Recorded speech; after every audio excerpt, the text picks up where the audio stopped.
बिस्मिल्लाहिर्रहमानिर्रहीम। Lecture number 3, chapter number 6, 3 जून 2020, chapter number 6, exercise 6.3। आज हमने करना है क्वेश्चन नंबर 3 से। क्वेश्चन नंबर 3 है आपके पास, find 6 arithmetic means between 2 and 5। आपने इसमें 6 अरिथमेटिक मीन्स फाइंड आउट करने हैं 2 और 5 के दरमियान। ठीक है, कल हमने अरिथमेटिक मीन निकालना सीखा था।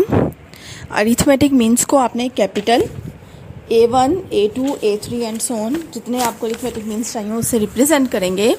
आप जैसे इस क्वेश्चन में 2 और 5 के दरमियान आपने 6 अरिथमेटिक मीन्स लिख लेने हैं।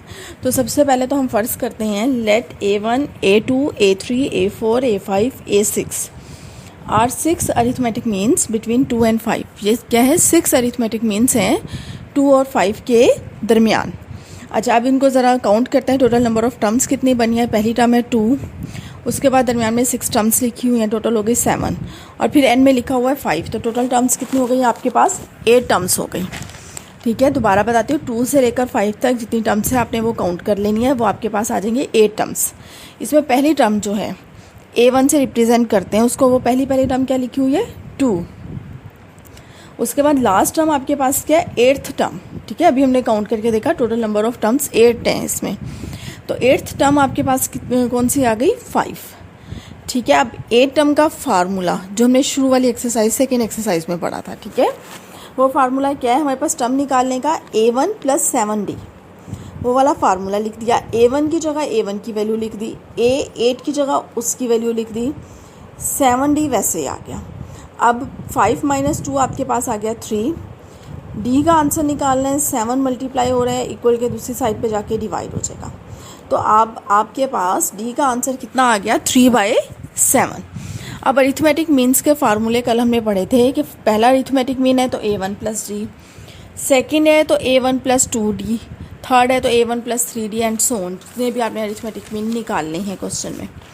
तो यहाँ पे देखिए, अब A1 आपके पास क्या आया? A1 + D।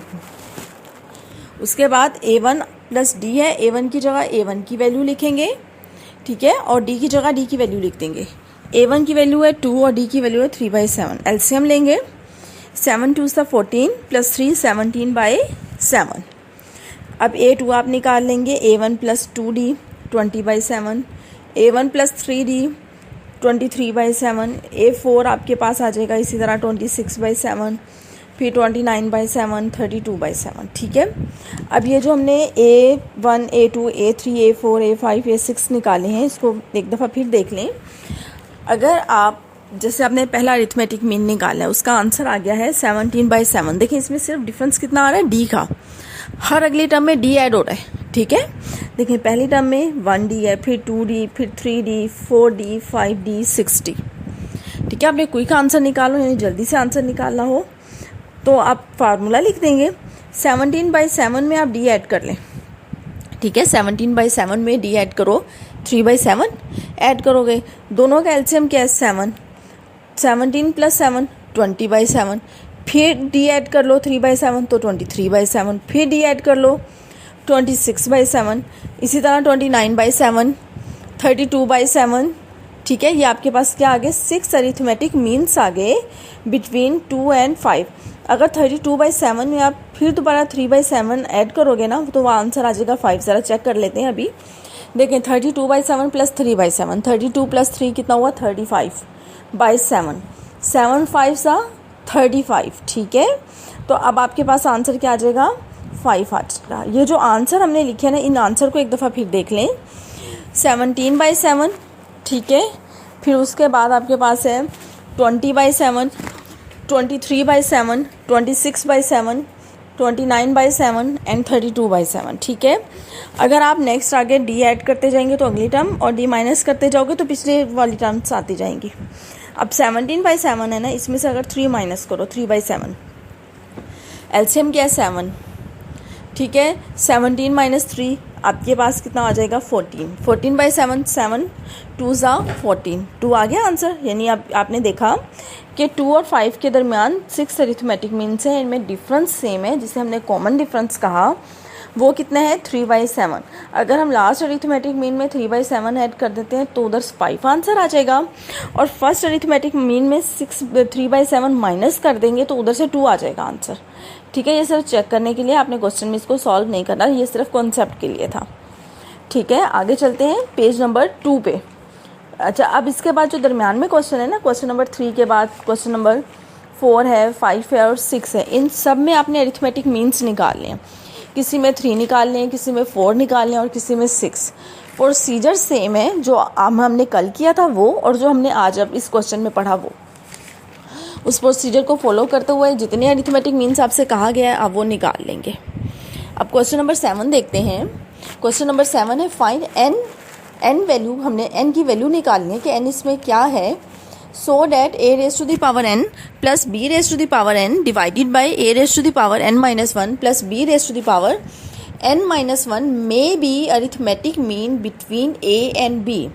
अगर ये अरिथमेटिक मीन है a और b के दरमियान, ठीक है, तो आपने n की वैल्यू निकालनी है। अब इस क्वेश्चन को हम एक सिंपल से एग्जांपल से समझ लेते हैं। जैसे 1 और 3 के दरमियान अरिथमेटिक मीन क्या है 2। कैसे, 1 और 3 को ऐड करो, डिवाइड करो 2 पे, तो 2 आ जाएगा आंसर। ये क्या है 2 क्या था, इनके दरमियान अरिथमेटिक मीन है। किसके दरमियान, 1 और 3 के दरमियान 2 अरिथमेटिक मीन है।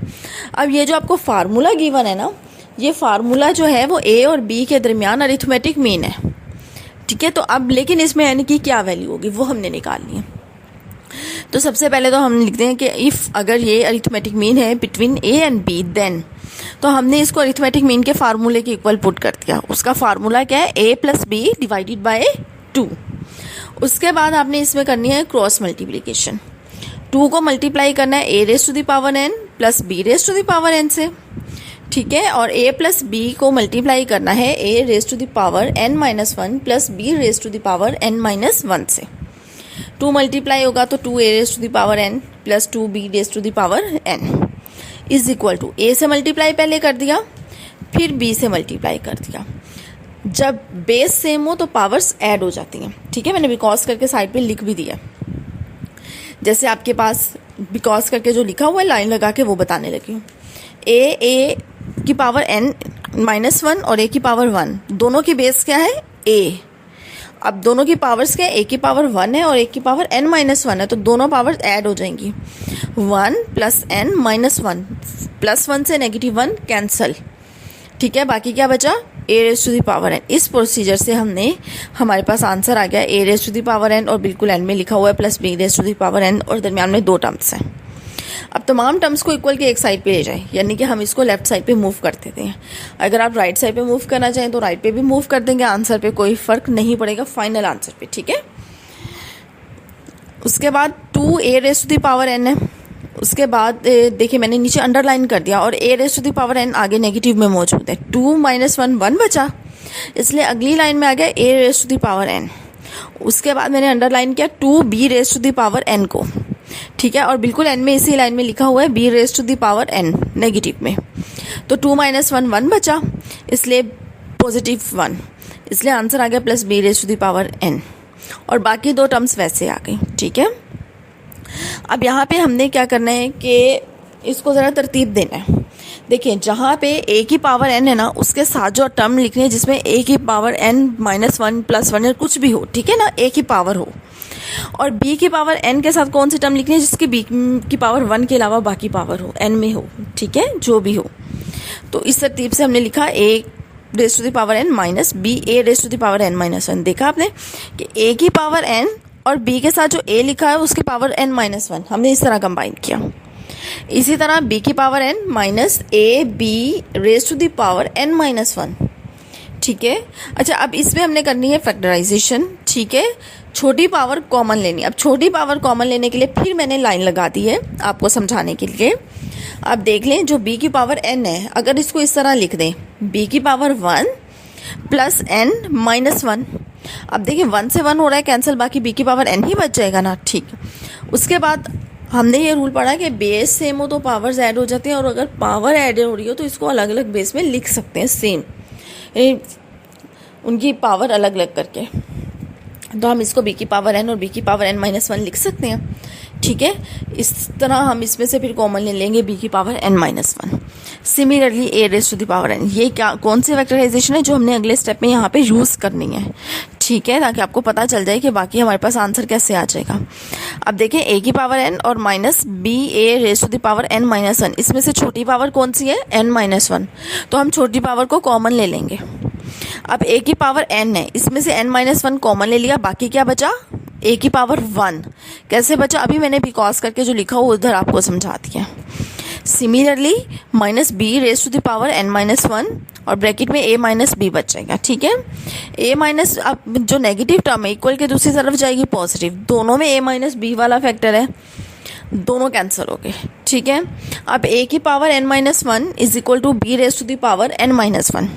अब b raise to the power n-1 को चाहे इधर डिवाइड कर दो, चाहे a raise to the power n-1 को दूसरी तरफ ले जाके डिवाइड कर दें, वो आपकी मर्जी।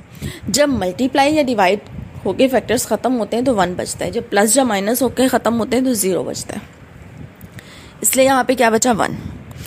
अब हमने ये पढ़ा है कि किसी भी नंबर की पावर 0 हो तो उसका आंसर होता है 1। ये मैंने बिकॉज करके फिर एंड में बल्कि लाइन लगा के लिख दिया है कि 2 की पावर 0 1 होता है, a की पावर 0 वो भी 1 है, b की पावर 0 वो भी 1 है। अब a की पावर n-1 का आंसर हमें 1 चाहिए। कैसे 1 आ सकता है, अगर इसकी पावर 0 हो तो हम क्या करेंगे, n-1 को 0 पुट कर देंगे इक्वल टू 0। यही रूल यूज़ करते हुए a ओवर b पावर है n-1 इक्वल टू 1 आंसर चाहिए। ये 1 आंसर कैसे बनना है, अगर इसकी पावर हो 0, इसलिए हमने n-1 को इक्वल टू 0 पुट कर दिया और नेगेटिव 1 है, इक्वल के दूसरी तरफ गया पॉजिटिव 1 आ गया, तो n का आंसर आपके पास क्या आ गया, 1। ठीक है स्टूडेंट्स, तो इससे हमें क्या पता चला कि अगर n की पावर 1 हो तो ये जो आंसर है ये आपके पास अरिथमेटिक मीन है between a and b, a और b के दरमियान अरिथमेटिक मीन है। ज़रा चेक करते हैं कि क्या वाकई ये अरिथमेटिक मीन बनता है कि नहीं। आप ज़रा क्वेश्चन पे आ जाएं। क्वेश्चन में आपके पास है a की पावर n क्या है 1, यानी कि a आ गया, फिर लिखा हुआ है b की पावर n, वो भी b आ गया, यानी a प्लस b नोमिनेटर में बन गया। अब डिनोमिनेटर में चेक करते हैं क्या आया कि 2 बन रहा है कि नहीं। तो a की पावर n-1, n क्या है 1, 1 माइनस 1 क्या हुआ 0। किसी भी नंबर की पावर 0 हमने क्या पढ़ा है 1 के इक्वल है। इसी तरह सेकंड फैक्टर का आंसर भी 1 आ गया, 1 प्लस 1 2। ठीक है स्टूडेंट्स, तो अगर इसकी पावर 1 हो, n इज इक्वल टू 1 हो, तो ये अरिथमेटिक मीन है a और b के दरमियान। अब नेक्स्ट पेज पे आ जाए, पेज नंबर 3 पे। पेज नंबर 3 में इस एक्सरसाइज का लास्ट क्वेश्चन है, question number 8। Show that the sum का मतलब होता है मजमुआ प्लस करके, ऑफ n अरिथमेटिक मीन्स, यानी कि हमने n अरिथमेटिक मीन कंसीडर करने हैं और उनको प्लस करना है between a and b, a और b के दरमियान, इज इक्वल टू, ये किसके बराबर है, n times their arithmetic mean, यानी कि n टाइम्स अगर उनका अरिथमेटिक मीन ले लें तो उसके बराबर है। ये जो बात हुई n टाइम्स अरिथमेटिक मीन, इसको क्लियर करते हैं। सबसे पहले जैसे आपको कहा जाए 2 जो है वो 3 टाइम्स आ रहा है, तो 3 मल्टीप्लाई बाई 2 आ गया। ठीक है, अगर आपसे कहा जाए a और b के दरमियान अरिथमेटिक मीन जो है वो 2 टाइम्स है किसी भी 2 नंबर के दरमियान। ठीक है, मतलब वैसे टाइम्स वो समझाने लगे कि ये टाइम्स को हमने किस तरह यूज़ करना है। तो a plus B divided by 2, इसको 3 टाइम्स का है तो 3 से मल्टीप्लाई कर देंगे। अब n टाइम्स आपसे कहा गया है तो हम इसको क्या करेंगे, n से मल्टीप्लाई कर देंगे। ये हमें क्या चाहिए, इसका आंसर चाहिए किसका, कि अगर हमारे पास a और b के दरमियान n अरिथमेटिक मीन्स हों, ठीक है, a और b के दरमियान n अरिथमेटिक मीन्स हों और उनका हम सम ले लें। क्वेश्चन में क्या कहा है, सम ले लें, किसका, अरिथमेटिक मीन्स का, जो a और b के दरमियान लिखे हैं। अगर उनका हम सम ले लें तो किसके बराबर है, n टाइम्स किसके, n times their arithmetic mean, n times their arithmetic mean, यानी n into a plus B divided by 2। ये आंसर हमारा आना चाहिए। तो हम देखते हैं कैसे करना है इसको। फ़र्ज़ करते हैं कि हमारे पास n अरिथमेटिक मीन्स हैं, वो हैं a1 a2 a3 up to an, a और b के दरमियान। तो हमने इसको a और b के दरमियान n अरिथमेटिक मीन्स को लिख दिया। अब इसमें सबसे पहले हमने इस तरह के क्वेश्चन में हमने नंबर ऑफ टर्म्स काउंट करनी होती हैं।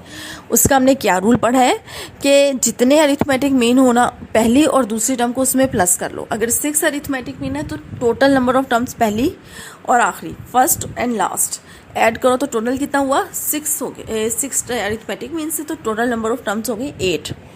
अब यहाँ पे कितने अरिथमेटिक मीन्स है n, तो 2 और इसमें ऐड कर लो, एक पहली टर्म और एक आखिरी, यानी एक फर्स्ट टर्म a और लास्ट टर्म b, तो 2 टर्म्स और इसमें ऐड करो n में, तो n+2 टर्म्स हो गए। अब पहली टर्म आपके पास क्या है a1 और n+2 टर्म यानी लास्ट टर्म आपके पास क्या है b। फिर हमने क्या रूल पढ़ा है, यही जो लास्ट टर्म है इधर से हमने d निकालना है। an+2 की जगह an+2 टर्म जो बन रही है उसका फार्मूला लिख दिया, ठीक है। उसका फार्मूला क्या है आपके पास, a1 + n+2 - 1, यहाँ पे हम हमेशा एक को माइनस करते हैं, 1 माइनस करते हैं, वो लिखा। फिर +2 और -1 आपके पास आ गया +1, तो b = a1 + n+1d। अब a1 की जगह उसकी वैल्यू जो कि a है वो लिख दी, आपके पास b - a आ गया, n+1 डिवाइड हुआ, तो d का आंसर आ गया b - a / n+1। अब हमने क्या करना है, इन सारे अरिथमेटिक मीन्स को ऐड करना है, और इसका ऐड करके ना ये हमने यूज़ किया है एक फार्मूला जो आपने 8th क्लास में पढ़ा था, ठीक है। उस हो सकता है उससे पहले भी कहीं पढ़ा हो। तो 8th क्लास में हमने ये पढ़ा था कि आपको नेचुरल नंबर्स कहा गया था, फर्स्ट 100 नेचुरल नंबर्स हैं तो उसका सम निकालें। बजाय इसके कि हमने वो नेचुरल नंबर्स को ऐड करते 1 से लेकर 100 तक, हमने उसका यूज़ किया था फार्मूला। फार्मूला क्या था कि आपने जितनी नंबर ऑफ टर्म्स हैं, ठीक है, उनकी तादाद उसको ज़रब देना है उससे, किससे, पहली टर्म को और आखिरी टर्म को प्लस करना है और डिवाइड कर देना है 2 पे। तो यहाँ पे मैंने बिकॉज करके और लाइन लगा के इसके 2 एग्जांपल आपके सामने लिख दी हैं। जैसे आपके पास है 1 + 2 + 3 10 तक आपने ये नंबर्स ऐड करने हैं, ठीक है। इजीली काउंट कर सकते हैं आप इसको, आपके पास टोटल आएंगे 55। अब हम इसको बाय यूजिंग फार्मूला देखते हैं कैसे। टोटल नंबर ऑफ टर्म्स कितने हैं 1 से लेकर 10 तक, 10 लिख दिया, डिवाइडेड बाय 2 लिख दिया, यानी जितनी टर्म्स हैं उनकी तादाद डिवाइडेड बाय 2 करना है। उसके बाद ब्रैकेट में क्या करना है, पहली टर्म और प्लस लास्ट टर्म। पहली कौन सी है 1 और लास्ट कौन सी है 10, तो 11 और 10/2 आपके पास 5 को 11 से मल्टीप्लाई किया 55। एक और एग्जांपल देख लें, 1 + 2 + 3 + 4 + 5, इसको हम इजीली काउंट कर सकते हैं। देखें इसका आंसर आ गया 15, ठीक है। 3 + 2 5, एंड में 5 10 आ गया, 4 14 और +1 15 टोटल। अब फार्मूला यूज़ करते हैं, टोटल नंबर ऑफ टर्म्स कितनी है, यानी इसकी तादाद 5 डिवाइडेड बाय 2 हमने लिख दिया, पहली टर्म और आखिरी टर्म को प्लस कर दिया, 6 आ गया, डिवाइडेड बाय 2 से 6 को कैंसिल किया, 3 आ गया, 3 को 5 से मल्टीप्लाई किया 15 आ गया, ठीक है। फार्मूला उम्मीद है अब आपको समझ आ गया होगा। अब यहाँ पे एक दफ़ा फिर रिपीट कर लेते हैं। आपने क्या करना है, n/2 इनकी तादाद, n क्या है, इनकी तादाद, नंबर ऑफ टर्म्स। उसके बाद क्या करना है, पहली टर्म और आखिरी टर्म को ऐड करना है, तो a1 + an। अब नेक्स्ट पेज पे आ जाएं, पेज नंबर 4 पे। अब a1 की जगह, कैपिटल A1 की जगह उसका फार्मूला और an की जगह उसका फार्मूला लिख दें, ठीक है। a1 का फार्मूला है a1 + d और an का फार्मूला है a1 + nd, वो आपने लिख दिया। उसके बाद सेम टर्म्स को कंबाइन कर लें, a1 + a1 2a1 और इसी तरह n+1d आ गया। अब d की जगह उसकी वैल्यू लिख दें। d की वैल्यू जब आप लिखेंगे तो n+1 से n+1 को कैंसिल कर देंगे, b - a 2a1, a1 क्या है a, ठीक है। चाहे शुरू में ही इसकी वैल्यू यूज़ कर दें, चाहे इसी तरह एंड में कर लें, वो आपकी मर्ज़ी। a आ गया +b डिवाइडेड बाय 2। अब ज़रा इस आंसर को गौर से देखें, a + b डिवाइडेड बाय 2 क्या है, अरिथमेटिक मीन, ठीक है, किसका, a और b का।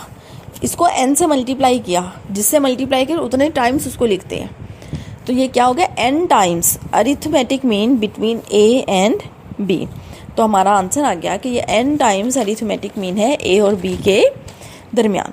अब ज़रा क्वेश्चन पे फिर दोबारा आ जाएं, ठीक है, एक दफ़ा रिपीट कर लेते हैं इसको, कि आपसे कहा गया था कि अगर आप n अरिथमेटिक मीन लें a और b के दरमियान, तो हमने सबसे पहले n अरिथमेटिक मीन्स ले लिए, a1 a2, capital A1 A2 A3 an तक। फिर क्वेश्चन ये था कि इन सबको जमा करना है, यानी सम लेना है, तो आंसर क्या आएगा, n/2 a + b, ठीक है, यानी अरिथमेटिक मीन a और b का, और मल्टीप्लाई बाय n, यानी n टाइम्स उसका। तो हमने उसको ऐड किया by using formula, n/2 a1 plus an, फिर a1 की जगह उसका फार्मूला लिख दिया, an की जगह उसका, फिर d की जगह उसकी वैल्यू लिख दी। हल किया तो आपके पास n टाइम्स अरिथमेटिक मीन आ गया a और b के दरमियान।